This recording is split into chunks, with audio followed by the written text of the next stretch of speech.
যুক্তরাষ্ট্রের president Donald Trump অভিযোগ করেছেন চীনের প্রেসিডেন্ট শি জিনপিং রাশিয়ার প্রেসিডেন্ট ভ্লাদিমির পুতিন ও উত্তর কোরিয়ার নেতা কিম জং উনের সঙ্গে মিলে যুক্তরাষ্ট্র বিরোধী ষড়যন্ত্র করছেন।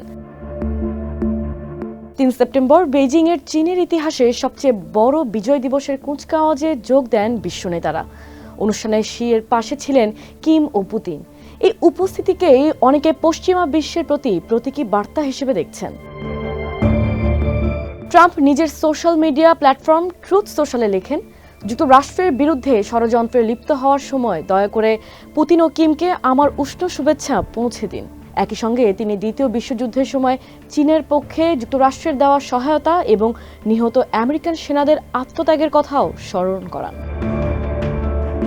তবে সাংবাদিকদের প্রশ্নে ট্রাম্প বলেন, তিনি মনে করেন না চীন ও তাদের মিত্ররা যুক্তরাষ্ট্র বিরোধী কোনো বৈশ্বিক জোট তৈরি করছে।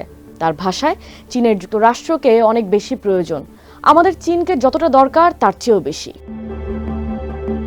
ট্রাম্প দাবি করেন তার সঙ্গে শির ভালো সম্পর্ক রয়েছে। তিনি আরও বলেন, সামরিক শক্তিতে যুক্তরাষ্ট্র বিশ্বের সবচেয়ে শক্তিশালী, কেউ এর বিরুদ্ধে দাঁড়ানোর সাহস করবে না।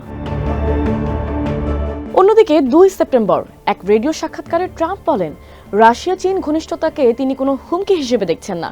তবে সম্প্রতি আলাস্কায় অনুষ্ঠিত বৈঠকে ইউক্রেন ইস্যুতে সমঝোতা না হওয়ায় রাশিয়ার প্রেসিডেন্ট পুতিনকে নিয়ে তিনি খুব হতাশ।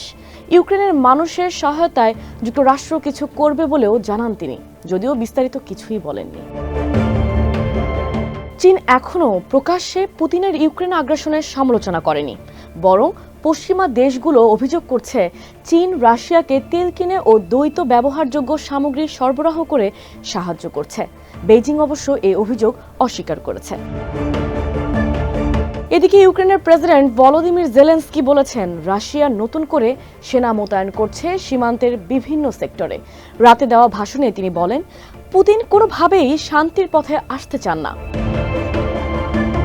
বিশ্লেষকদের মতে, বেইজিংয়ের কুচকাওয়াজ কেবল চীনের সামরিক শক্তি প্রদর্শনের অনুষ্ঠান নয়, বরং এটি নতুন ভূরাজনৈতিক বাস্তবতারও প্রতিফলন, যেখানে যুক্তরাষ্ট্রকে ঘিরে প্রতিদ্বন্দ্বী দেশগুলোর শক্তি সঞ্চয়ের চেষ্টা চলছে।